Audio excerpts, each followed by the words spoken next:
Good morning, everybody, and first of all, can I thank you, Mary, for the very warm introduction, and also to thank you, Mary, for the outstanding work that you have done for the people of this constituency of Dublin South Central in your time as a TD representing the constituency.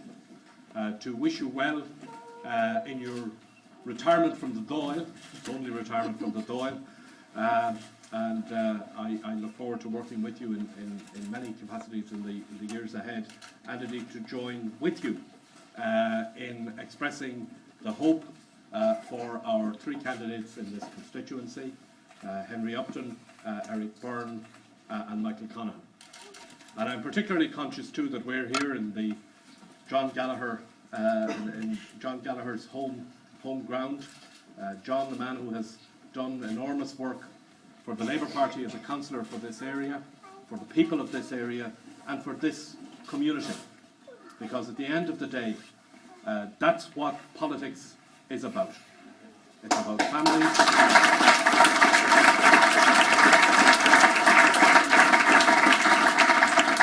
It's about families. It's about communities. It's not just about elections. The excitement of elections, they come and they go. And when all the excitement of an election is all died down, this morning, this week, 1 week from today, then we all have to get down to work, whoever is elected, on behalf of our communities, on behalf of the people that elected us. And above all, we have to ensure that whatever government is elected next Friday is a government that will solve the people's problems and the issues that they are concerned about. Somebody asked me this morning, was I disappointed at the drop in the opinion polls? I'm not half as disappointed at the drop in the opinion polls as so many people in this country are disappointed at the drop in their pay packets, at the loss of jobs, at the loss of hope that they have for their children. Those are the problems that are real, and those are the problems that have to be addressed when a new government is elected next Friday. And that's why it is so important that the government that we elect next Friday as a people, and it's a decision that each individual voter is going to have to make in the privacy of the polling booth, is not about transferring power to one party for 5 years. When each of us go into a polling station next Friday and we mark a ballot paper, we do something quite extraordinary in a democracy.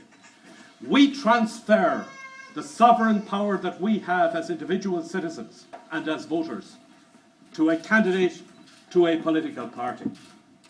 And I don't think that as a people, any of us want to transfer that power, our rights, our individual political sovereignty.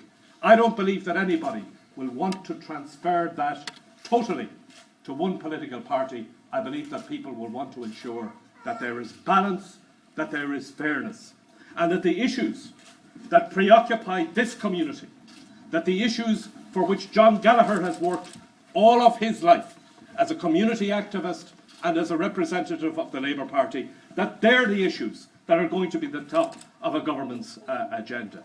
Issues that affect families, which is the issue that I want to talk about here this morning. This is a once-in-a-generation election.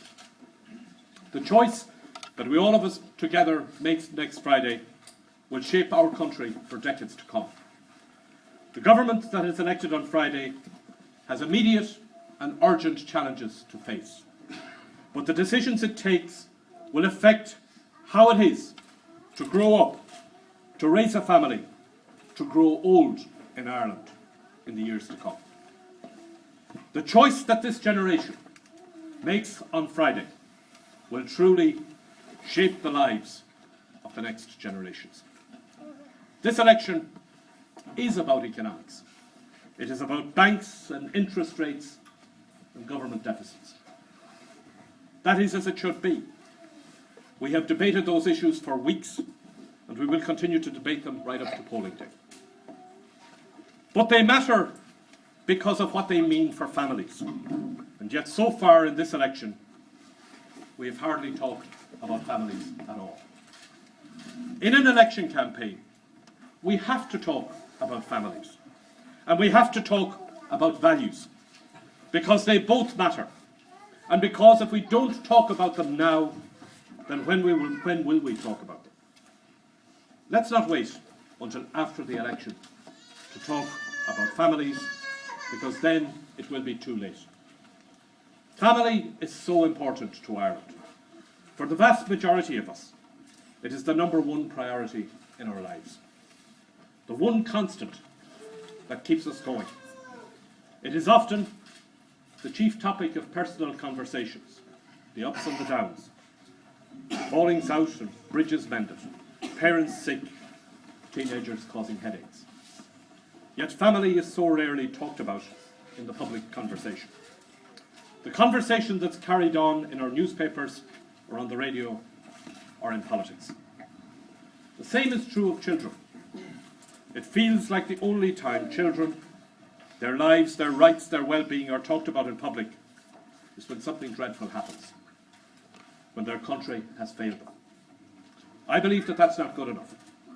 I want to live in a country that does not fail families, that does not fail children. And I want to talk about what we can do to make sure that what happens now and not wait until it is too late. We are all of us members of a family, even if we're a family of one. And family is central to how we live our lives.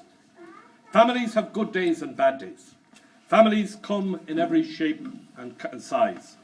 But family is where we live and work and cope and love and learn. Families matter. And we have to talk about values because this election campaign is not an accounting exercise. I have views and policies about the economy, and I will debate them and defend them. But there are things that matter that cannot be measured in money. Like the values that guide and steer our country. Like what it is that we teach our young people is important. Families matter, and families are hurting. The recession has cost 300,000 people their jobs.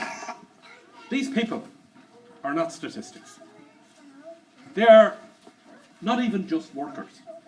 They are mothers and fathers and children who are bringing home a pay packet and who are not doing so anymore.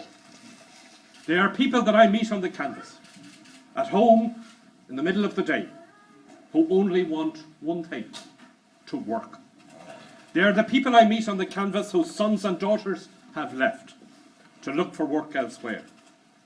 And you know, when I meet them, that one part of them thinks that it might be a good experience to travel abroad for a while, and another part of them fears that their children will never come home, that their grandchildren will be strangers.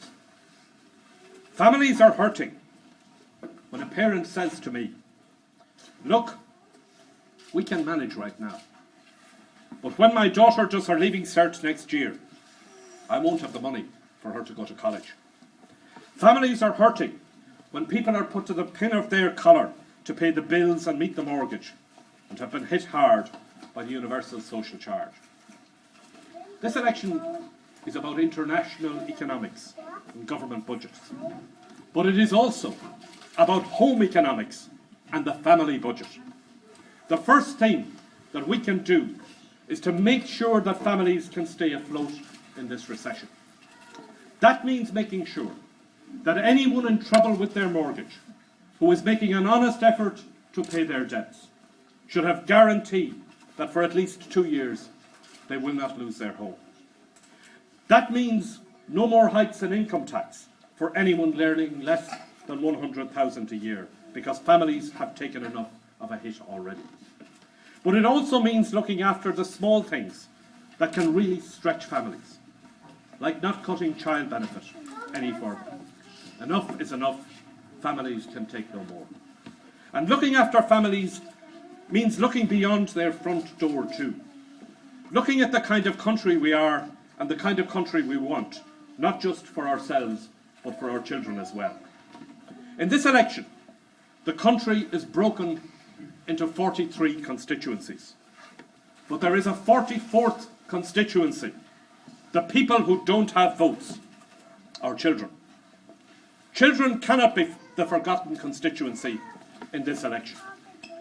Families will always put their children first, but they deserve support from their government. They deserve a government that understands what it is to struggle with the bills. They deserve a government that will make sure there are good schools. They deserve a government that knows what it is to have to worry where you will find the money to pay the doctor when your child is sick. They deserve a government that believes that children have a value, that it is beyond money, and that money for children matters too.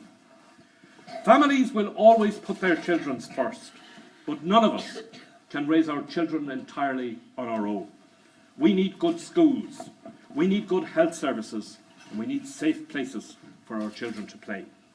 And we need a country, a society, that supports the values that we teach our children.